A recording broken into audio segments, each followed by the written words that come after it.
Hi everyone, Jason here from spiritualbabies.net. We are here for another show in this series we are doing on the prophet Hosea. We are in chapter 8 today. All the previous programs you'll be able to find in the little link that will pop up now.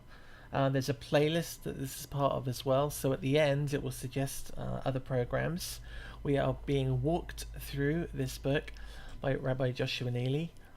You can find many more of his great videos. Again, there's a link that's hovering on the top right hand corner of your screen now, and at the end there'll be a link to go to his channel and subscribe, and also under the video so you can get more Rabbi Neely goodness.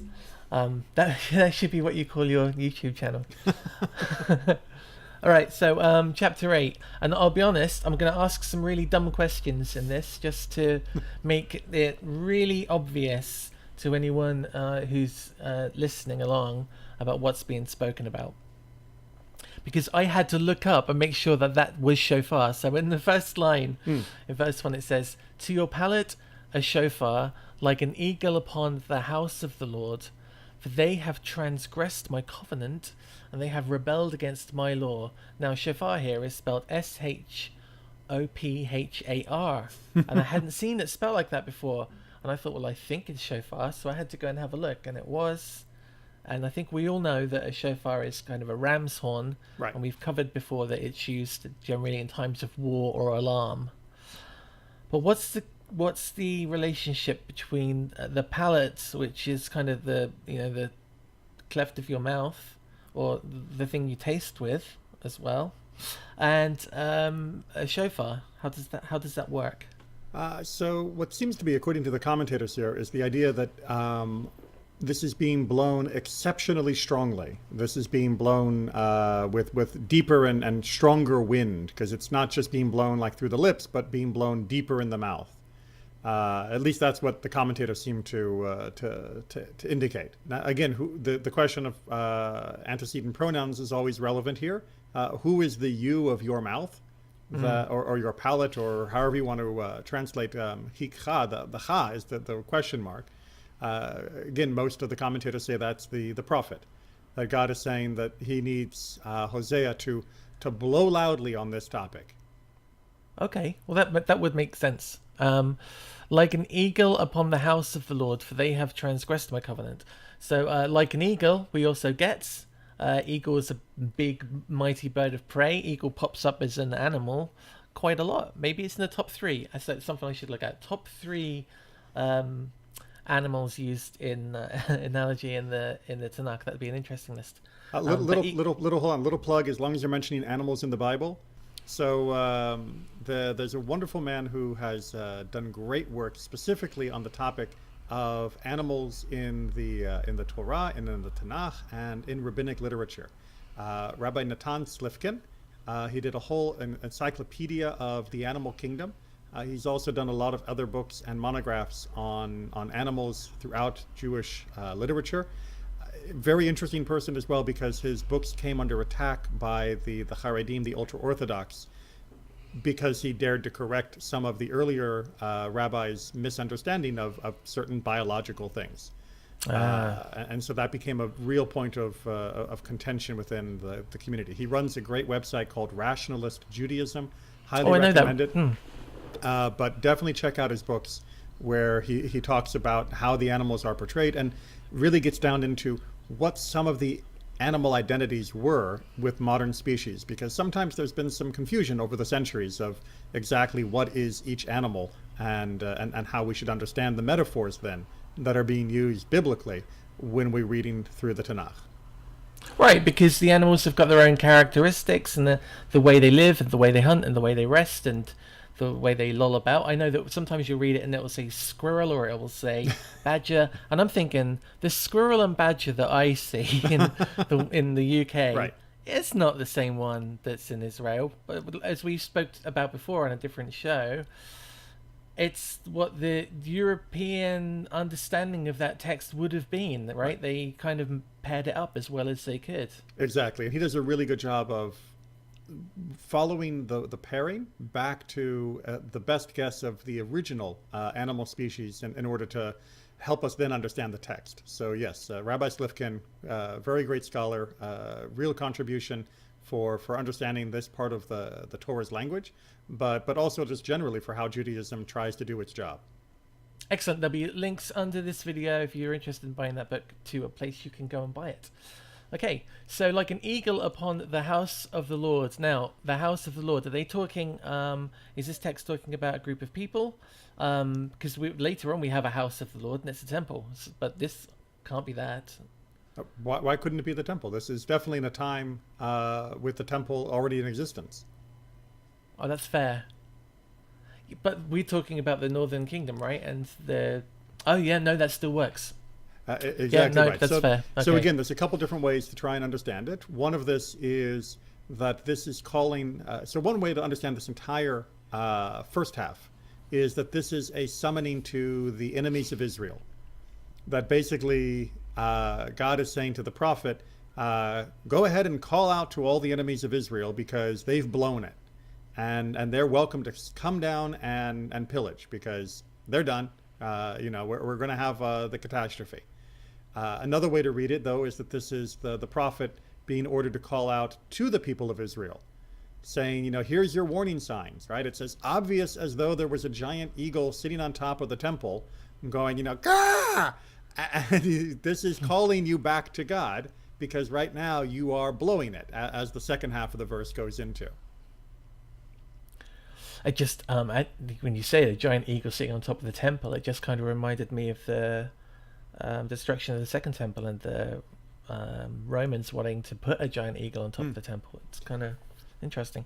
Okay, verse 2. Up. Hold on. Second half, we're not done. Don't worry, I'm not going to break you down on every verse. But but the second half of the verse is very interesting as well because we get a great example of biblical parallelism or not, depending upon how you're interpreting it. So it says that they have transgressed my covenant, right? They've gone against my brit and my Torah, Torah T. They have transgressed, sinned against, been faithless to pick your translation. So either these two are synonymous, and the Torah and the covenant are identical, or else something is being added by the second clause that wasn't there in the first. And the Yerushalmi, the Jerusalem Talmud, takes up that line and says that when it says they have transgressed the covenant, that's describing the general breaking of the commandments. But when it says that they have forsaken or transgressed Torah itself, that's referring to study. And the idea being here that if you are transgressing but still studying, there's hope for you. But if you're transgressing and no longer studying, then where's your lifeline? How are you going to make your way back? Right? Maybe that's why in this translation they've decided to use transgressed in the first part and rebelled in the second, because there's a clear difference between kind of making a mistake and then choosing to make the mistake. Exactly right. And in this case, what's being emphasized is the people in the Yerushalmi's translation, or the Yerushalmi's interpretation, the people have essentially chosen ignorance. They would rather sin without knowing that they are sinning. That is just, they're willfully turning their back on the source of information that could help them live a good life and find the right path. And that is going to make their recovery all but impossible. Okay. So verse 2. To me, Israel will cry, my God, we know you. Israel has cast off the good one. The enemy shall pursue him. And I'm going to just maybe I'll do 4 and 5 as well. Okay. They set up a king, but not from me. They removed, and I did not know. Their silver and their gold, they made themselves idols in order that it be cut off. He has forsaken your calf, O Samaria. My wrath is kindled against him. How long will they be unable to cleanse themselves? So I think line 2 kind of speaks for itself, in that there's going to be a period where Israel finally, after we're 7 chapters in, and finally we got to a point where Israel is going to say, you know what, actually we could we could cry out to our God now. That might be something we could do, but because he's made all these promises to us, he's going to keep us and deliver us, and we're his people and he's our God. But that's not good enough, right? That it's too little, too late. Exactly. Rashi makes that very clear that this calling out is only going to happen when the bad catches up to them.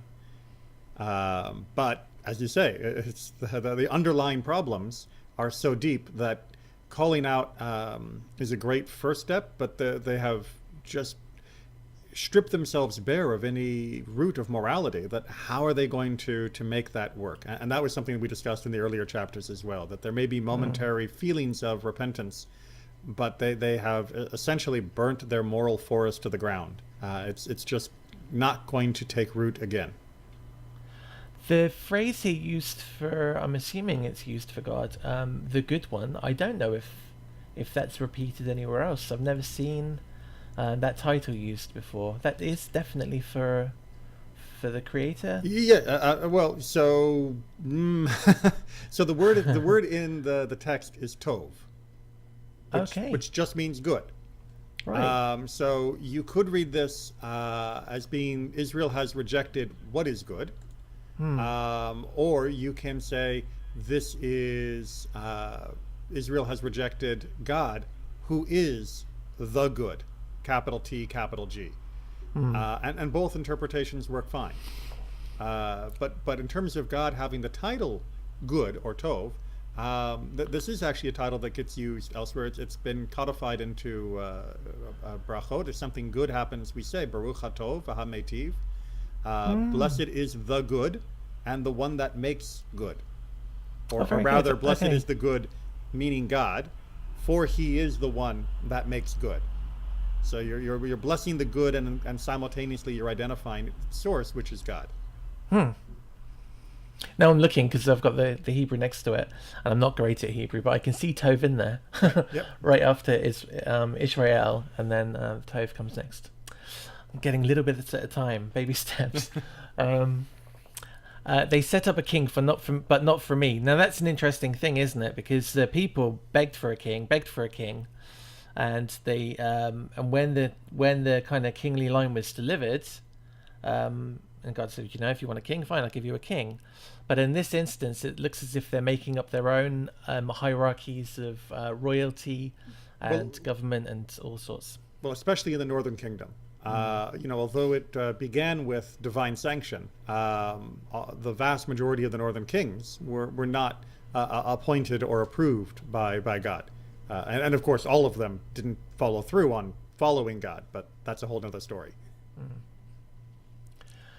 It says that their kings, he didn't know, their silver and their gold, they made themselves idols in order that it be cut off. Now, in order that it be cut off, it is what in this instance? Read your translation again. It says that I did not know, with their silver and their gold, they made themselves idols in order that it be cut off. Right. So the phrase the in order, lama'an, that's being translated as in order to, is a little slippery. So it can be in order, like that was the original purpose, or that was the outcome, like a therefore. Oh, so therefore it was cut off, might be.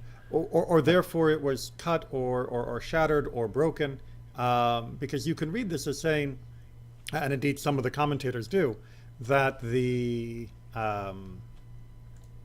so I'm just looking back to make sure I'm reading which one it is, which one of my commentators. Again, big shout out to Samaria. I'm glad we keep getting promo for them. They're doing great work. Right. So that the idea being that their people are going to come and attack and destroy Israel, and they will take the silver and gold from the idols. So it's almost as though they have made bait for the invading armies. Oh, okay, I see. Right. So okay. Far from being their salvation, these idols have become bait for the invaders. And the invaders aren't going to come to them for their gods. They're going to come to them for the raw material of their gods, and they will steal it and take it and destroy it. Melt it down into coinage. Further down, we get a kind of I believe we get a shout back to an idol, a very famous one, but we'll get there when we get there. He has forsaken, because of you, your calf, O Samaria. My wrath is kindled against them. How long will they be unable to cleanse themselves? For it is from Israel, a craftsman made it. It is a no god, for the calf of Samaria shall be splinters. So when I read calf, I instantly thought golden calf, but we know that the golden calf isn't around anymore because it was mashed up into bits and eaten. So, I mean, technically it's around, but you don't want to go back to that. No. So I was kind of interested in verse 6 especially, there seemed to be a reference to the golden calf. Well, this is an allusion to the golden calf through the explicit reference to the calf of Samaria. I mean, this was the main idol that the northern kingdoms erected up in order to have their local worship. Mm. So they used a cow. I mean, and that's partly what verse 6 is going on about. It's like, you didn't even borrow from some other foreign god. You went back to the worst example of idolatry, the golden calf, and you just rebuilt it. It's from you, Israel, right? This is your doing. You can't even blame foreigners for instructing you in idolatry. This is your own idea. You've made it, and of course it's not a god. And this calf of Samaria, just like the original golden calf, is going to be destroyed. It'll be broken down. It's mind blowing, really, that they, what can we worship? Well, it's crazy. Well, but I mean, it's mind blowing that they would go back to it, but it's also not. I mean, they at least reading from Yerushalmi's perspective, they're not reading their Torah anymore. So what do they know? But B, this may have been a point of national pride, right? That they weren't borrowing someone else's gods, that this was their own native god. And why not? Why not have a cow or anything? But I mean, it may have been a coincidence for a cow. It may have been a deliberate reference back to the golden calf. But they could be proud that they were not going after some other god or some other form of a god, but that they were being native in their idolatry. At least they're keeping it in the family. It sounds messed up, but it's actually very normal and natural for people to take that position. But no, it's a fair point. If they weren't reading the text and if they didn't really understand their people's kind of religious history, then maybe it would seem normal. Okay. Verse 7. For they sow wind and they will reap the tempest. It has no standing grain, a plant that will not produce flower. It does not produce. Strangers will swallow it. And I think that's again for me pretty self-evident that they are going to reap what they sow, and the faith and the effort that they're putting into worshipping this thing isn't going to give them anything positive. And these strangers, these other nations, are going to come and swallow them up. Yes, and also there's a more surface level meaning, which is that they are investing their time and their energy through this idolatry, which is going to have no payoff, right? That they are sowing wind, meaning the nothingness, and that's what they're going to get back is nothingness. You worship an idol thinking the idol is going to pay off, and instead you get nothing. So your words were wind, and what you eat is wind, meaning you will starve to death, and that your grain will be empty. But even if there is something from it, right, and that's the second half of the verse, ulai, maybe there might be something. Don't think that you've gotten away with it. Don't think that, oh look, my idol came through because I was able to get a little something out of this. Because others will eat it, right? It will be swallowed up by strangers, by people who didn't plant it, by foreign invaders, basically. So the last line finishes there, strangers will swallow it, and the next line starts, Israel has been swallowed. Now they are among the nations as a useless utensil, like a soup fork or something. Right. I mean, no one wants them. I mean, it's that they will be, interspersed and cast among the nations, and not because people are begging for their services and presence, but just as worthless leftovers scattered in the nations.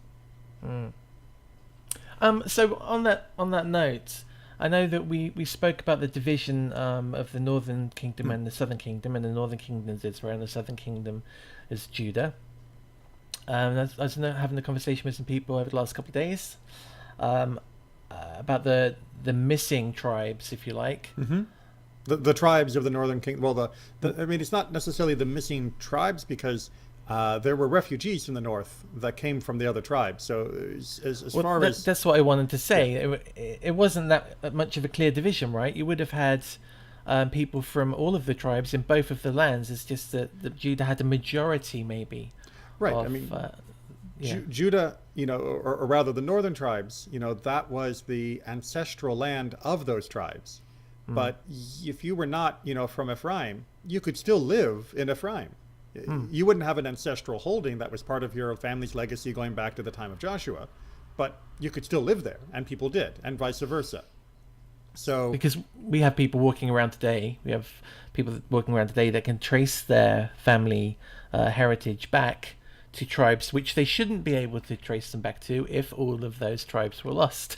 Right. And you can even do a little bit more on the surface level. I mean, you go to Europe right now, and you can find people who are British living in Spain, and you can find, people who are Italian living in Denmark. That doesn't mean that the Denmark is only the Danes. And so too the tribal divisions.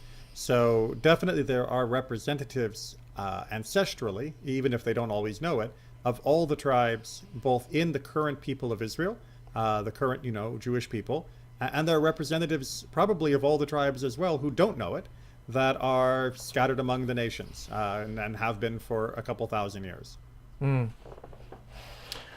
That ticking time bomb waiting to waiting to go off when there's a great piece in the prophets where father should be reunited with his son, or a connection will be made between the father and the son and the father. I think that's going to be the purpose of Elijah when Elijah comes before Mashiach to, I think anyway, to line up all of those family lines again. It would be handy. Yeah, it would, yeah. Okay, verse 9, and this kind of strolls into interesting territory. For they went up to Assyria, a wild donkey secluded to himself, and they paid hire for love. Now, none of this made much sense to me, and I thought, well, you know what, I'll go and have a bit of a read about it, and that read led me from donkeys into dragons, which didn't help me in the least. So I kind of get the analogy of a wild donkey secluded to himself. So, it's just a donkey that just walks around. You see them often, someone will be on they'll have gone to Israel and they'll be doing the Masada walk, or they'll be kind of photographing Bedouin camps or whatever, and there'll be some random donkey in the background that doesn't seem to know what it's doing or where it's going. So I can kind of see that it doesn't, a wild donkey doesn't really have a place to go. But they paid hire for love part is completely confusing, and the more I look, the more confusing it gets. So first of all, let's back up to the donkey metaphor. So you've got a wild donkey, and the donkey's going somewhere, right? Why is the donkey going somewhere in particular? What would motivate a wild donkey to head off in a particular direction? I'd have to say it's because of food and water. I mean, food, water are definitely two of the main things, but you're forgetting about one of the other biological needs. Loving. Let's call it mating. Let's call it mating. Yeah, that's very good. Yeah. Right? When a man and a woman love each other very much. Exactly. Or when a wild donkey gets a whiff of a female donkey in heat, then all of a sudden being alone doesn't seem so good. And so the idea here is, and the donkey is used as a symbol of, not exactly lecherous, but of just snuffing at the wind in lust. So the idea being here that Israel is basically, you know, going up after Assyria and is lusting after them, looking to them for their love and their support and all of that. And this is going back to what we discussed in previous chapters with the idea of the northern kingdom seeking an alliance with Assyria rather than, you know, reforming their ways and being better people. And they're doing this like a donkey. And indeed, sometimes that was a way to capture wild donkeys, was you would take out a female donkey who was in heat and you would use her as bait to lure in the wild donkeys, and then you got them. Now I've got a picture of Bugs Bunny dressed up as a Mrs. Bugs Bunny in my head. Well, I'm sorry for that, but so the idea being here that they're going after this friendship, this love, this partnership, and they're being sucked in basically. But they're being sucked in because they're behaving like an animal, or some other word for donkey may also work. Now, they paid higher for love. So they paid higher money? Right, so the idea here would be tribute. Right, okay. Right, And they are. when it says love, the problem yeah. is the problem. The thing to remember about Hebrew is you don't get Hebrew words for like and love. Mm-hmm. You just have, you know, ahava, right? Ohev, and that can mean love, or it can mean friendship, or it can mean any level of good feelings between two parties. So paying higher for love doesn't necessarily mean prostituting, but it certainly can mean prostituting. And it depends on whether you see the giving of tribute to Assyria as being Israel prostituting itself to the north for protection, or whether it's simply paying off someone to make them your friend. But in both cases, it's not very good for Israel's long-term future. 10. Although they pay higher among the nations, now I will gather them, and they will be humbled a little from the burden of the king and the princes. So, verse 11, for Ephraim has increased altars to sin. He had altars to sin. And so, again, there's another word for Israel. We've covered that before. And they've actually gone out to make more altars now to go and worship. Right. So here's what 10 and 11 seem to be trying to say, which is that Ephraim, the northern kingdom, is in a very odd position. So here's one problem, right? You got the people who are facing now the attack by Assyria and the eventual destruction as being prophesied. Well, the people who are alive at the moment of the catastrophe, they didn't start all of the altars and everything that had already begun. So how can they be held accountable? And indeed, it seems that what God is saying here is that, you know, there was maybe a humbling in verse 10, but another way of reading it is to say that there was a slight abatement of the problem, the burden of the kings and such, almost as though God gave them like another chance. Okay. But then verse 11 comes in to say, look, but they've, instead of using that opportunity, they have multiplied their altars. They already had them, right? Those were built by their ancestors. So if they just wanted to keep up with the idolatry that they had inherited, they could have. They didn't have to build anything new. But instead, they were enthusiastic supporters of this idolatry. And therefore, they built new altars all for themselves. That way, you know, they could take pride in having built this altar and showed, no, you guys are completely off track. And you are just as bad, if not worse, than your ancestors who began this whole process that has led you to this catastrophe. Yeah, because they had the opportunity to say, well, this is what I grew up with. It might not be the right thing to do, but that's kind of what we do. Right. But they didn't. They said, you know what's better than one altar? 2 altars. Exactly right. 12. I write for them the great things of my law. Like a strange thing they are considered. Basically, that which is the great and truest part of their heritage, they're treating foreign, and that which is the most foreign part, meaning idolatry, they treat as true and reliable. So this is showing how they have the world upside down, right? God's saying, I've given you all this great stuff, and then you treat it as though, oh, I couldn't do that. That's weird. That's foreign. That's bad. It's just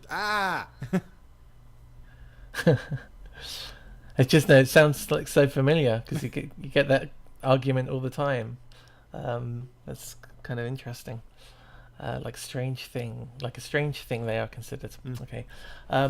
As for the sacrifices they burn before me, let them slaughter the flesh and eat it. The Lord does not desire them.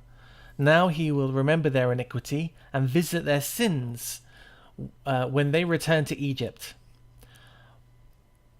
Now, this return to Egypt is a metaphorical return to Egypt. I mean, yes and no. So here we have an interesting question of whether or not this is Hosea slipping into a criticism of Judah, because how do we call these the sacrifices for God, which is Right. what he sort of seems to be saying, unless we're talking about the actual temple, because the sacrifices to God were not happening up north; they were fully immersed in idolatry. Now. You can still read it as only referring to the north, but if you read it as referring to the long-term likelihood for Judah's survival, we know from Jeremiah that there was a large contingent that wanted to go back to Egypt, that made the whole alliance with Egypt that got us in catastrophe with the Babylonians, and that there was a group that fled the destruction back towards Egypt. Am I right? Just like between you and me, just something's dinging the bell. Yeah. Wasn't there a temple built somewhere in Egypt in Elephantine? Yes, you're absolutely right. And was that this period? Do you know? I'm just curious. I'm trying to remember whether the archaeology has ever officially dated when it was happening. But from what I understand, it was around the time of the destruction. Yes, but so it's definitely a different. There's a similar layout, and there was kind of a war, not a war, but a political argy-bargy between the two groups. I was just curious about when we want to return to Egypt, whether that was always a plan to just go back and kind of start over.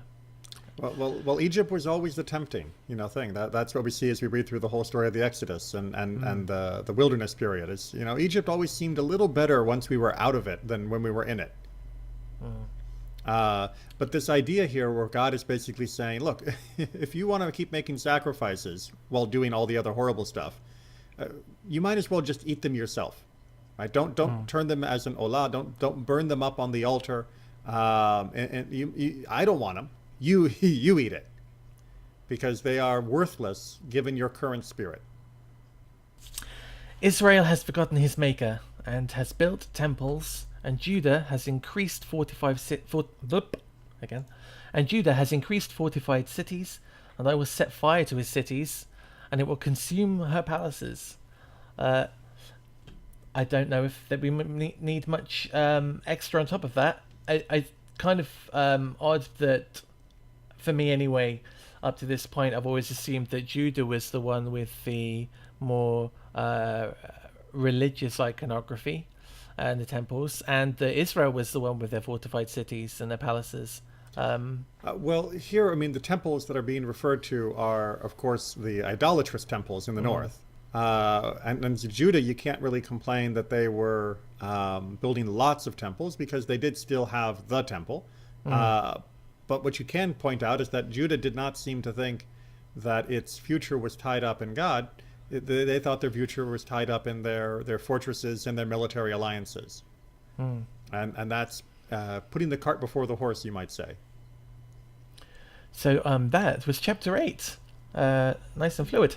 Thank you very much for giving us your time and your know-how and your wisdom. Well, thank you for putting this all together, Jason. Well, it's a complete pleasure. I enjoy doing it. If you guys at home want more, there'll be another video out within a week, and you can listen to all of our previous shows with the playlist that will pop up at the end. If you'd like to hear more of Rabbi Neely, you can see his weekly Torah show, and there's a Mishnah show as well, and there's a whole back catalogue of other lectures and talks on his channel. There'll be a link to that.